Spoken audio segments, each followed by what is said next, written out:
Check करून घ्या. Okay.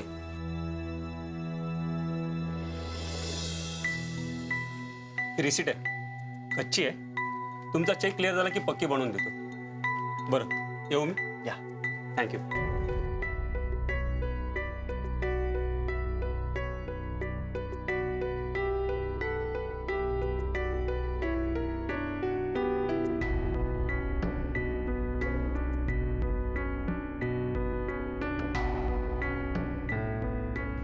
आत्ताचे हप्ते भरलेत मी सगळे, पण आता सेव्हिंग्सला माझ्याकडे काही नाहीये. आता संपलं सगळं.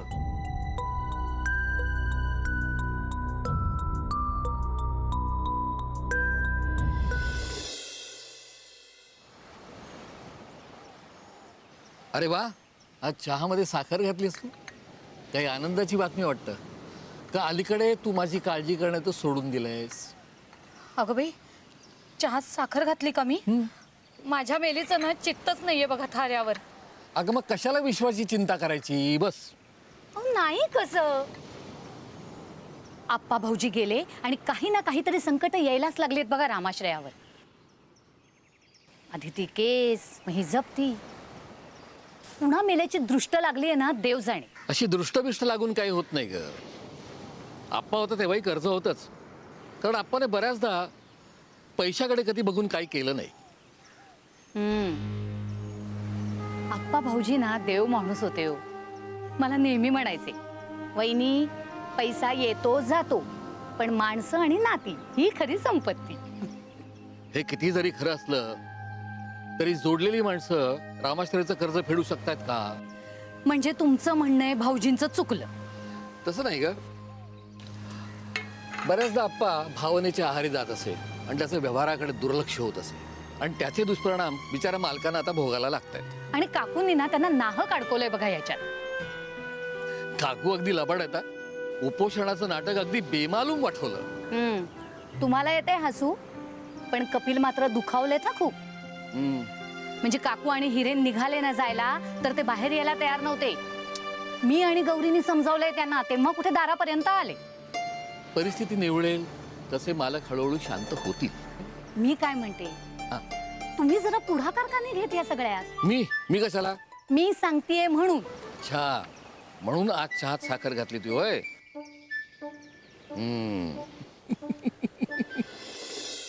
ऐका दाजीबा,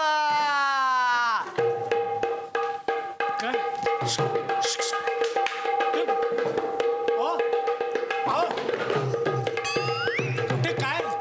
कुठे वरात कुठे चालली तुमची? थांब.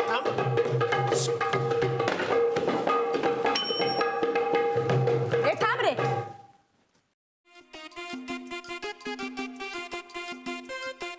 या या.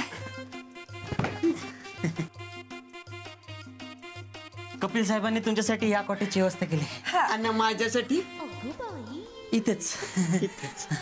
काही लागलं तर सांगा. आणि मला तुमची गरज लागली तर कसं करायचं? ते कोपऱ्यातलं बेलचं बटन दाबा, मग मी लगेच हजर होईन.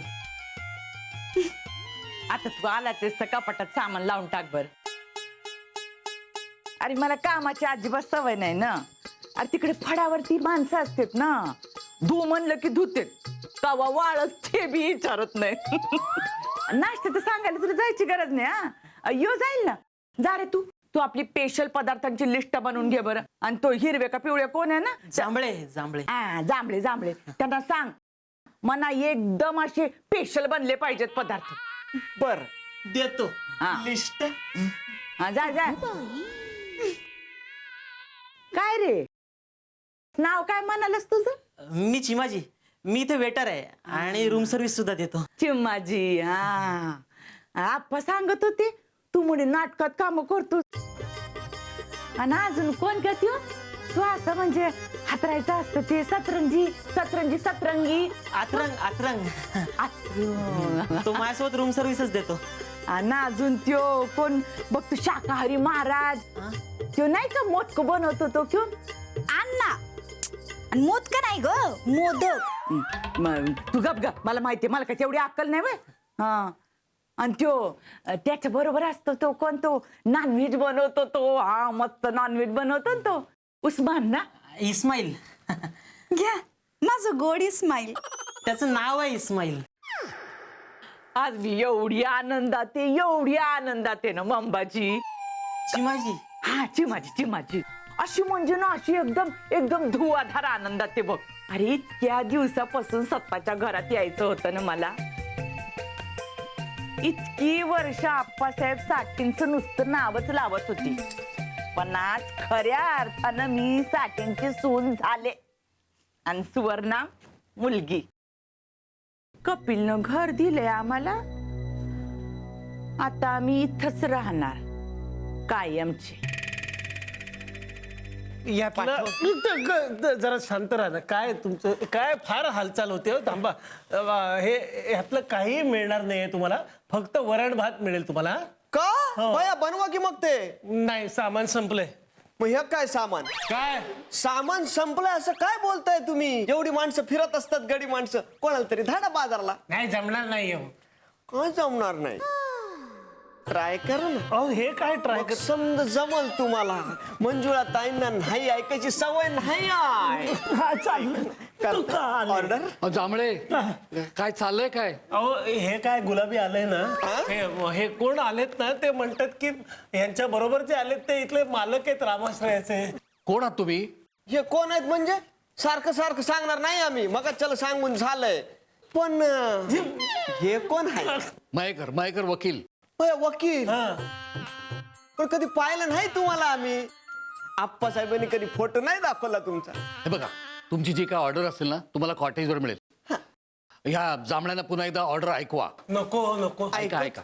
वालाचं बिरडं कोलंबी घालून, वांग्याचं भरीत, कुळताचं पिठलं, साबुदाण्याची खिचडी, लसणाची चटणी, काळ्या वाटाण्याची उसळी सोबत तुपात तळलेल्या पुऱ्यांसोबत बटाट्याची भाजी, ओल्या काजूची उसळ, समद्या 2 डिश आणि 10 तांदूळ नाचणीच्या भाकऱ्या, 15 मोदक, गोड वरणानं, हे बघ हे असं होय सारखं. गुरगुट्या भात. पण मोदक आणि गोड वरण सोडून सगळं असं झणझणीत बनवा. काय ही ऑर्डर कोणी दिली आहे? मंजुळा ताईंनी का? हे सगळे पदार्थ आप्पा साठ्यांच्या आवडीचे आहेत. आई गायचे ना आप्पा डोलायचे.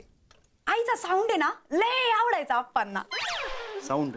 आवाज आई गायला लागली ना की आप्पा अशी आईज बंद करून घ्यायचे. झोपत असतील. आम्हाला पण तसंच वाटायचं, पण जागे असायचे. आईच्या प्रेमात आहे ना फुल बुडाले होते आप्पा. आईचा पण ना फडावरचा साऊंड आणि आप्पांसमोरचा साऊंड एकदम डिफरंट, एकदम वेगळा. त्यांची लव्ह स्टोरीची वेगळी होती. म्हणजे सल्लू कत्रीना, जॉन बिपाशा सगळ्यांपेक्षा वेगळी. आयुष्यभर वेगळेच राहिले आई आणि आप्पा. लग्न होऊन सुद्धा बॅचलर हाऊस असल्यासारखी काढली जिंदगी त्यांनी आयुष्यभर. मग लग्न केव्हा झालं? अहो लगीन म्हणजे तरी काय हो, एकमेकांच्या गळ्यामध्ये हार घालणं. पण 2 मनांनी एकमेकांना स्वीकारणं म्हणजे लगीन असं आप्पा म्हणायचे. एकदा मला म्हणाले चला माझ्या सांगू. म्हटलं कुठे? त्या टेकडीवरच्या मारुतीच्या देवळात मला नेलं आणि हार घातला ना मला. मारुतीच्या देवळात लग्न? मी हेच विचारलं. तर मला म्हणाले तो स्वतः जरी ब्रह्मचारी असला ना तरी राम सीतेला एकत्र आणायला तोच कारणीभूत ठरला की नाही. आणि हे सगळं झालं केव्हा? आणि सुवर्णा त्यानंतरच झाली ना? पुढच्या 24 तासात हे रिसॉर्ट रिकामं करा, नाहीतर काय रे? नाहीतर हे काम पोलिसांना करावं लागेल. अरे वा. तुम्ही निघताय का पोलिसांना फोन करू? कर तू कर, फोन कर. हा सावंत साहेब, रामाश्रय धोक्यात आहे. हा या तुम्ही या. सावंत साहेब येत आहेत. ते काय तो निर्णय घ्या.